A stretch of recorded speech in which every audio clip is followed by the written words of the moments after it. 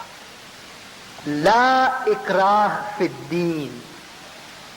آج لوگ اسلام کے بارے میں ایک عجیب قسم کا کنسپٹ، عجیب قسم کا پکچر ہمارے سامنے رکھتے ہیں. مولانا حاضر امام نے بھی اپنی وزٹ میں سلور جبلی کے ٹائم پہ بڑے دکھ کے ساتھ اس بات کو جماعت کے آگے پیش کیا کہ اسلام کے بارے میں بڑی غلط فہمی ہے. اسلام ایز اے فیتھ کے بارے میں نہیں، کیونکہ مولا فرماتے ہیں اسلام ایز اے فیتھ تو پتہ نہیں کہاں گم ہو گیا، پتہ ہی نہیں چلتا.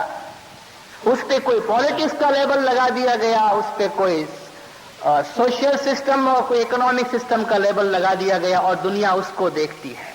دو چار ریلیجس لیڈر کو دیکھتی ہے، دو چار ریلیجس آئیڈیاز کو دیکھتی ہے. ہاں بھائی تو مسلمان ہو، اچھا تو مسلمان ہو وہی جو ہاتھ پات کاٹتے ہیں اور کوڑے ووڑے مارتے ہیں لوگوں کو. بس یہ ڈیفینیشن لے دے کے ہمارے سامنے آ گیا. اچھا تم ہو مسلمان، یہ مسلم ہو تم لوگ. ذرا اس نے کچھ کیا تو اٹھا کے 20 کوڑے مار دی، عورتوں کو بھی مارا، مردوں کو بھی مارا، ہاتھ کاٹو پاؤں کاٹو. کوئی اور تمہارے پاس اور کوئی بات ہے یا نہیں؟ زندہ رہو. یہ جب لوگ اس دھرم کے مذہب کے ایسنس کو نہیں سمجھا، جب قرآن ریویل ہوا، جب نبی صلی اللہ علیہ وسلم کا میسج کنوے کر رہے ہیں، تب خدا کا فرمان ہے لا اکراہ فی الدین. There is no compulsion in religion. There is no compulsion in religion. مذہب میں کوئی دباؤ نہیں ہے. یرید اللہ بکم اليسر ولا یرید بکم العسر. خدا تم سے ایزینس چاہتا ہے. رسول اکرم صلی اللہ علیہ وآلہ وسلم صلوات اللہ علیہ جا رہے تھے، حج کا زمانہ تھا، دیکھا ایک بوڑھا آدمی بالکل کمزور ہو گیا ہے، چل نہیں سکتا. 2 آدمی جوان اس کو کھینچ کے لے جاتے ہیں، گھسیٹ رہا ہے پاؤں زمین پر. آپ نے پوچھا بھائی کیا بات ہے، اس کو کیا تکلیف ہے؟ کہا یا رسول اللہ اس نے منت مانی، اس نے قسم کھائی تھی کہ بھئی فلان کام ہو گیا تو پیدل حج کروں گا، پاؤں سے چل کے حج کرنے کے واسطے جاؤں گا. نبی صاحب نے فرمایا کیوں اپنے اوپر مصیبت لیتے ہو خام؟ کس نے تم کو کہا یہ مصیبت اپنے اوپر لو؟ ارے کھاؤ پیو، جان بناؤ. یہ جانور خدا نے دیا ہے، قرآن میں فرماتا ہے کہ ان کو یوز کرو، اس کے اوپر بیٹھو، یہ تمہارے واسطے بنائے گئے. خدا کو تمہیں ٹارچر دینے سے کوئی کچھ ملتا نہیں ہے. تمہیں کس نے کہا کہ اپنے آپ کو ایسا ٹارچر کرو؟ یرید اللہ بکم اليسر ولا یرید بکم العسر. تم کو تکلیف دینا خدا فرماتا ہے میں نہیں چاہتا. میں چاہتا ہوں دھرم کے اوپر، مذہب کے اوپر تم بالکل آرام سے چل سکو. قرآن میں خدا ایک دعا سکھاتا ہے، ربنا لا تؤاخذنا ان نسینا او اخطأنا. اے خدا اگر ہم سے کوئی بھول ہو گئی، غلطی ہو گئی تو ہم کو پکڑنا نہیں. ربنا لا تحمل علینا اسرا کما حملته علی الذین من قبلنا. اے خدایا ہم سے پہلے والوں پہ جو بوجھ تو نے ڈالا تھا وہ ہم پہ نہیں ڈالنا. یعنی ہم سے پہلے والوں کے لیے جو مشکلات تھی اس کے مقابلے میں ہماری مشکل تھوڑی آسان کر دینا، ہم پہ تھوڑا کام آسان کر دینا. زندہ جو زمانہ بدلتا ہے مذہب میں اسی وقت زندگی رہ سکتی ہے جبکہ وہ زمانے کے ساتھ بدلے. ہاں مذہب کے پرنسپلز نہیں بدلتے، مذہب کی اسپرٹ نہیں بدلتی ہے، مذہب کا فارم بدلتا ہے. اور جس مذہب کے اندر فارم بدلنے کی خصوصیت ہے وہ مذہب ہمیشہ تازہ رہتا ہے. جس میں یہ فارم بدلنے کی خصوصیت نہیں ہے، تندارو اس کے پیرو کرنے والے، اس کے جو فالوور